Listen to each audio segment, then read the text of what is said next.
High government debt, it really feels like the defining economic story of our time, doesn't it? The levels are just stubbornly high. It's almost like we're in a post-war economy, but, well, without the war. So that begs the question, how have governments escaped these kinds of debt traps in the past? We're going to dive into the historical playbook and see if any of those old strategies can still work for us today. All right, to really see what's possible, let's rewind the clock. Let's go all the way back to the end of World War II. Picture this. The UK's government debt was a staggering 250% of its entire economy. I mean, just think about that number. It's the kind of figure that would make any modern finance minister just break out in a cold sweat. And that right there, that's the central question we're trying to answer in this explainer. How on earth did they get out of a hole that deep? Now, the answer, it isn't some single silver bullet. It's more like a series of plays from a well-worn playbook. And, some of them are way more subtle than others. And look, this is exactly why that history lesson is so incredibly important right now. We're facing debt levels that look a lot like that, but we're not coming out of a massive global crisis. This is all happening during a time of relative peace and stability. And that makes our current situation historically really, really weird. And frankly, it's a bit unsettling. Okay, let's crack open that playbook. First up is strategy number 1. I like to call this one the silent squeeze. Its technical name is financial repression.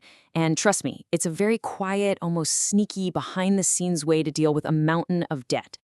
So what does that actually mean? Well, in the simplest terms, the government and the central bank kind of team up. They force interest rates down, keeping them way below the rate of inflation. And what does that do? It means that people who are saving their money, savers and investors, are actually losing purchasing power. That's the squeeze right there. Your savings just can't keep up with rising prices. And for the government, the real value of all that debt they owe just sort of melts away. So let's go back to that jaw-dropping number for a second. In 1946, right after the war, the UK's debt was 2.5 times its entire economy. I mean, that's a financial hole that seems just completely impossible to climb out of, right? But check this out.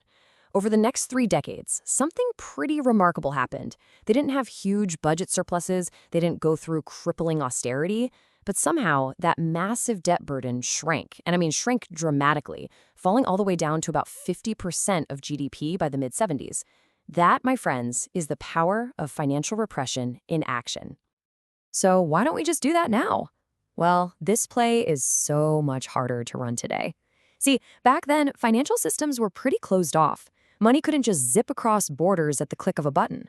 But today, we live in a totally globalized world. If a country tried to force interest rates down now, all that money, all that capital would just pack its bags and flee to wherever it could get a better return. It was absolutely a strategy for a different time. All right, on to our second play in the book.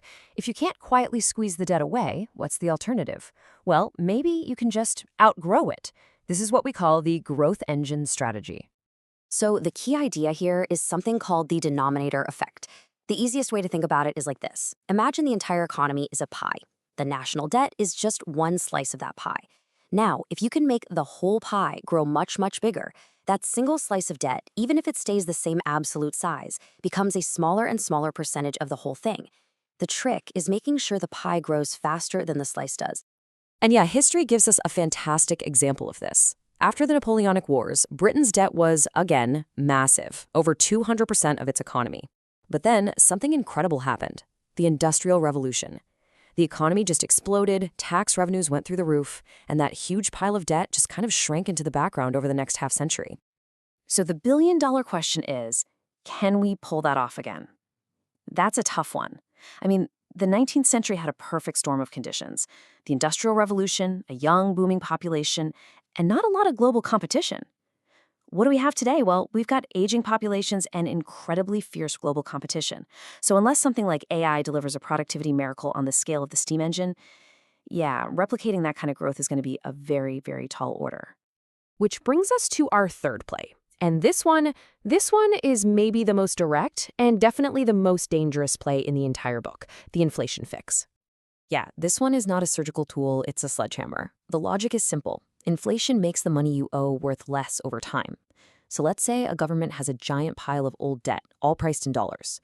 If a big surge of inflation comes along and cuts the value of that dollar in half, well, poof, the real burden of their debt just got cut in half too. It's a really fast solution, but it's also a really messy one. And trust me, history is absolutely littered with examples. You've got the extreme case, like the hyperinflation in Weimar Germany in the 1920s that basically erased its domestic debts. Then you have more moderate examples, like the inflation in the UK during the 70s, which, as we saw, helped whittle down that big debt pile. It is a proven method for sure, but man, it can be painful. But you guessed it, just like the other plays, this one is way harder to pull off today. And why is that? Well, one massive reason is the existence of independent central banks. I mean, their entire job, their whole reason for being, their credibility, it's all built on one thing: keeping inflation low and stable, right around that 2% target. If they deliberately let inflation run wild, oh man, the social and economic backlash would be huge, and it would completely destroy the credibility of one of our most important institutions. Okay, so let's recap. Financial repression looks really difficult. Transformative, debt-crushing growth seems pretty far away, and high inflation is basically political suicide. It really feels like that old playbook is closed for business. I mean, this is the question that policymakers everywhere are wrestling with right now.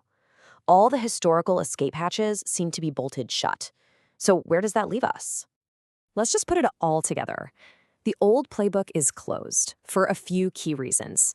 Austerity, politically, almost impossible. High inflation, blocked by central banks. Transformative growth, doesn't seem to be on the horizon. And that first play, financial repression, just too risky in today's world. So all of that leaves us with what might be the most realistic path forward, even if it's the least exciting one. It's not a dramatic, heroic solution. It's more of a long-term management plan. Some people are starting to call it the muddle-through scenario. And what does muddling through actually look like? Well, this new playbook is all about patience, not panic. It means, 1, we probably have to accept that deficits are here to stay for a while. 2, we might have to get comfortable with inflation being a little higher than that 2% target. 3, the goal shifts from slashing the debt to just stabilizing it. And 4, we basically rely on time and slow, steady growth to kind of, slowly manage the problem over many years. And that really is the big question I want to leave you with. If we can't solve it, can we learn to live with it? Those grand, dramatic escapes from the past, they might just not be possible anymore. The new playbook might be less about winning the game and more about just figuring out how to stay in it for the long haul. It's not a very satisfying ending, is it? But it might just be the new reality we all need to start getting used to.